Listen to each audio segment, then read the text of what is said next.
พี่น้อยตอนนี้ก็มาเบิงพี่น้องเพิ่นได้หาบเขาเมื่อเฮือนพี่น้อยว่าจะไก่สำไรก็มาติดตามรับชมน้ำกันพี่น้อยเอ้ยนักกับพอนักสัมบนำกับไต่ครัวไอพี่น้อยพุ่นโอ้ทรมานพี่น้อย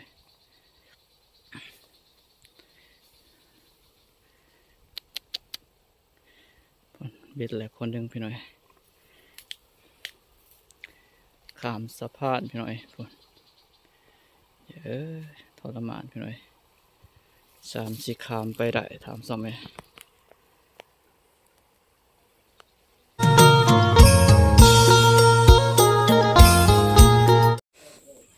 พี่น้อยตอนนี้ก็มาเบิงพี่น้องเพิ่นได้หาบเขาเมื่อเฮือนพี่น้อยว่าจะไก่สำไรก็มาติดตามรับชมน้ำกันพี่น้อย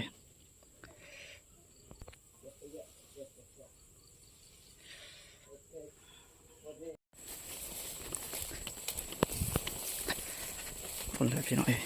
ไหวขนาดพี่น้อย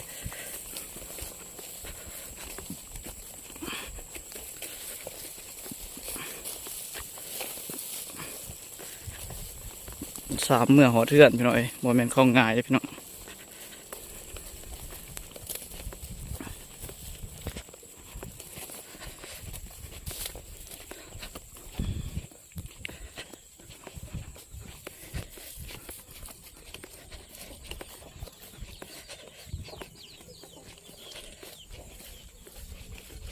ปอปัวยีโกยเออ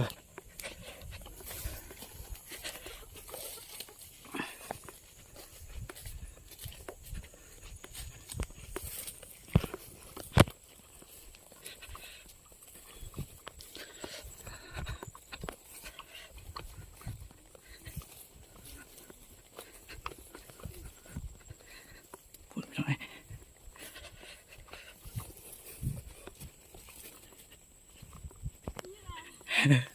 เสือบึกสามเดี๋ยว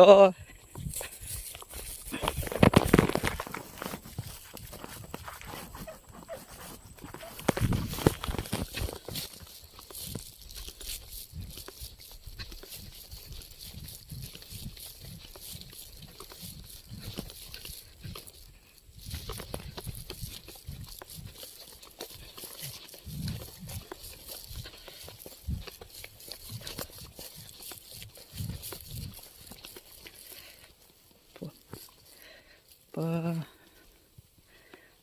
30ขามมาได้เอ้ยนักกับพอนัก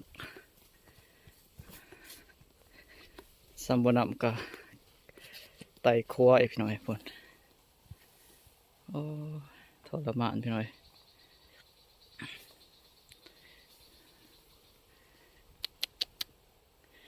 พุ่นบิดแหละคนหนึ่งพี่น้อย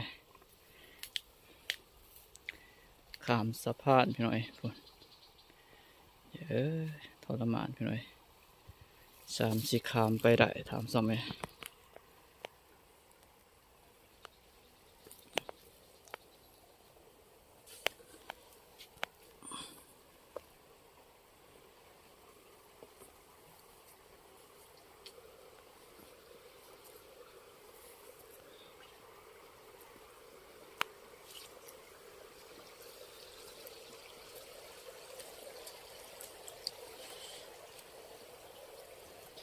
รอยพี่น้อยถ้าเฮาบ่เคยนี่ถือว่าไปบ่รอดถามซ้ำไหม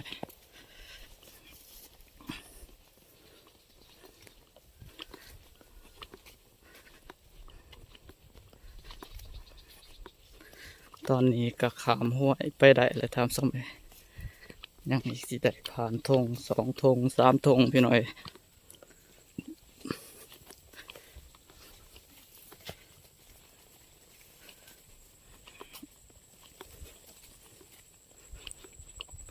พี่น้อยเบื้องหนึ่งน่าจะประมาณ10 ปลายมาถามซ้ำไหม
เบิ่งแต่ใหม่คันล่าวพี่น้อย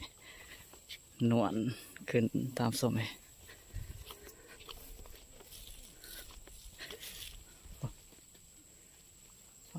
พี่น้อย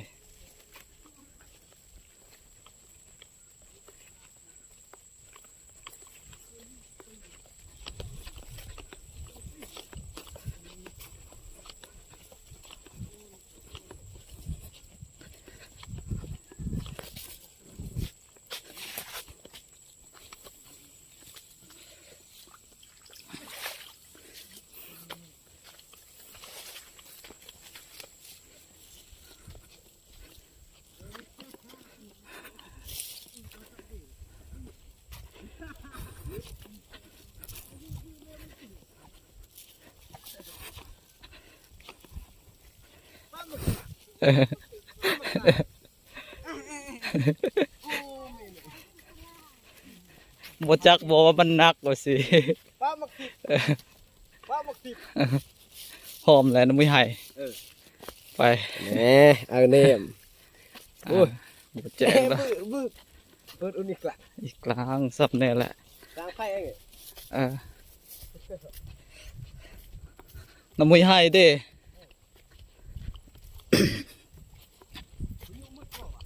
ไอ้หลอดอกดับเตพายุหมดตอนนี้ก็ยังบ่ทันหอเดือดเด้อพี่หน่อยมาลุ้น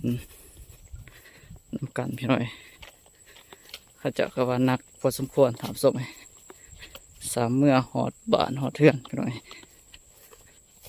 แม่นของง่ายได้พี่หน่อย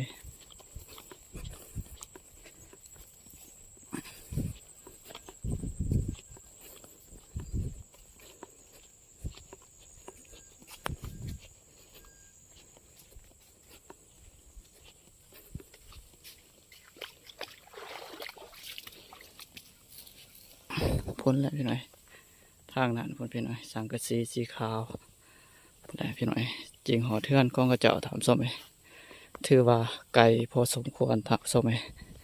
เส้นทางก็ยากพี่หน่อยสามเมื่อหอดเทือนหอดซานถามส้มไหมมือหนึ่งกับคนหนึ่ง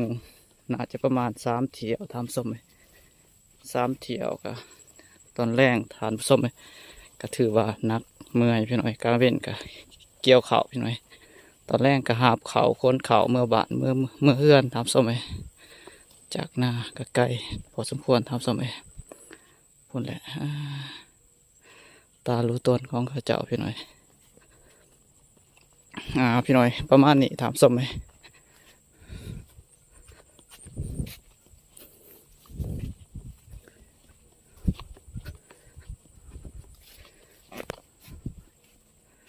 พูดพี่หน่อยไก่พี่น้อยสามหัวเทือนกับโมเมนของง่ายพี่น้องอีลาอีเรือไล่ไข่ย่อยตามศพเลย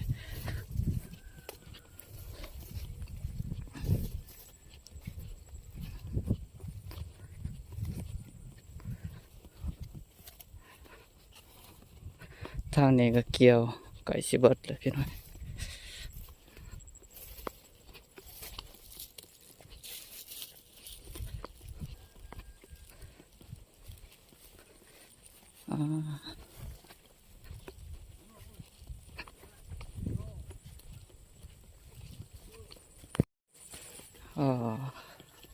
หอมเลยบ่ตะวังซื้อกับตะวังดองไม้3 ฤดูเขาอ่อนดี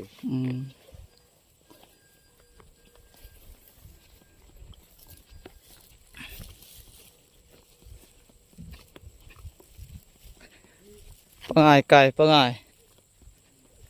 นอนป่ะจื้อถ้วยเนาะพี่หน่อยตอนนี้ก็หอดทีบนฝากรถ